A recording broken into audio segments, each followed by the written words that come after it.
জোড়া ফুল বলছে মাছ গেলে ১,৫০০ টাকা দেবো। থাক থাক, ঠিক আছে থাক। আমাকে আপনারা দেখতে পাচ্ছেন তো?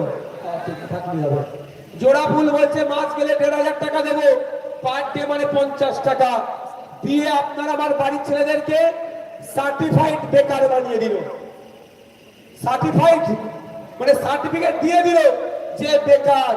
আর আমরা খামচিহ্ন বামপন্থীরা বলছি ১,৫০০ টাকায় একটা সংসার চলে না। ওই বেকারত্ব দূর করার জন্য তাদের দায়িত্ব আমরা তুলে নিচ্ছি। আমরা ঘোষণা করছি আপনারা আমাদের জিতিয়ে বিধানসভার মধ্যে পাঠান, সরকার আমাদের গঠন করি, ন্যূনতম ১৫ থেকে ২২,০০০ টাকার কাজের ব্যবস্থা আমি আপনাদের করে দেবো। আপনারা কোনটা গ্রহণ করবেন আপনারা সেটা করুন। খামচিহ্ন বলছে ওয়ান ফ্যামিলি ওয়ান জব, কাস্তাদুরি তারা বলছে পরিবার পিছু একজনের স্থায়ী চাকরির ব্যবস্থা করে দেবো।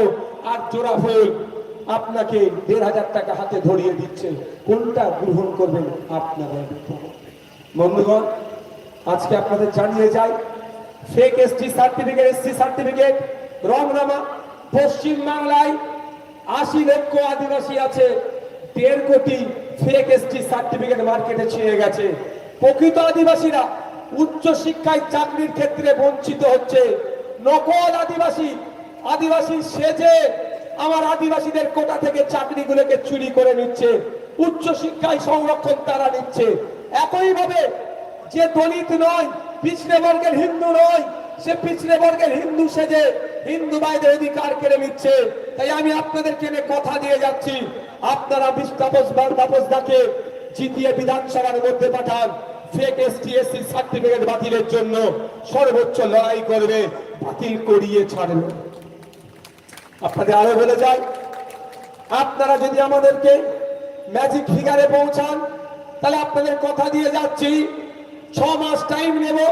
৬ মাসের মধ্যে যেখানেই থাকুক না কেন, ও শ্মশানে থাকুক আর কবরস্থানে থাকুক, ফেক এসটি এসসি সার্টিফিকেট যত আছে খুঁজে বার করব, কমিশন বসিয়ে বার করে সার্টিফিকেট গুলোকে চালিয়ে দেব, পুড়িয়ে দেব, ধ্বংস করে দেব।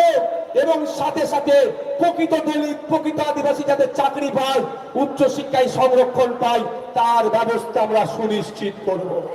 তাই আপনাদের বলবো আপনারা কি করবেন সেটা আপনারা ডিসাইড করুন, আপনাদের সিদ্ধান্ত আপনারাই নিতে পারেন। রাতের অন্ধকারে বিরিয়ানির প্যাকেট ৫০০ টাকাতে ভুলে যাবেন না, অনুরোধ করছি।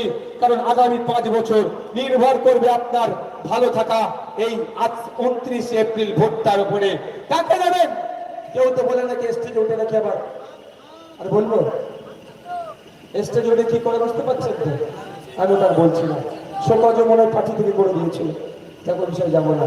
তাই আর ওবিসি যারা মাইনরিটি আছেন, রঙ্গনাথ মিশ্র কমিশনের সুপারিশ অনুযায়ী ১১০% পিছড়ে বর্গের মুসলিম সমাজের যারা আছেন উচ্চ শিক্ষায় চাকরির ক্ষেত্রে সংরক্ষণের কথা বলা হয়েছে। মমতা ব্যানার্জি খাতায় কলমে 10% সংরক্ষণ দিল, প্রকৃত পিছড়ে বর্গের যারা তারা পাচ্ছে না, শূন্য হয়ে যাচ্ছে। তাই এই দুরবস্থা থেকে যদি কাটিয়ে উঠতে চান, অন্য কোন সিম্বলে হাত দেওয়ার দরকার নাই। বামেদের সমর্থনে এখানে খামচিহ্ন দাঁড়িয়েছে, আপনারা আমাদের হাতকে মজবুত করুন। আগামী দিন সরকার গঠনের যে ভূমিকা থাকবে, অশোকনগরের সেখানে কন্ট্রিবিউশন থাকবে, এই আপনাদের কাছে আশা কামনা করে আমি আমার বক্তব্য শেষ করার আগে শুধু এতটুকু বলবো, SIR স্পেশাল ইন্টেনসিভ রিভিশন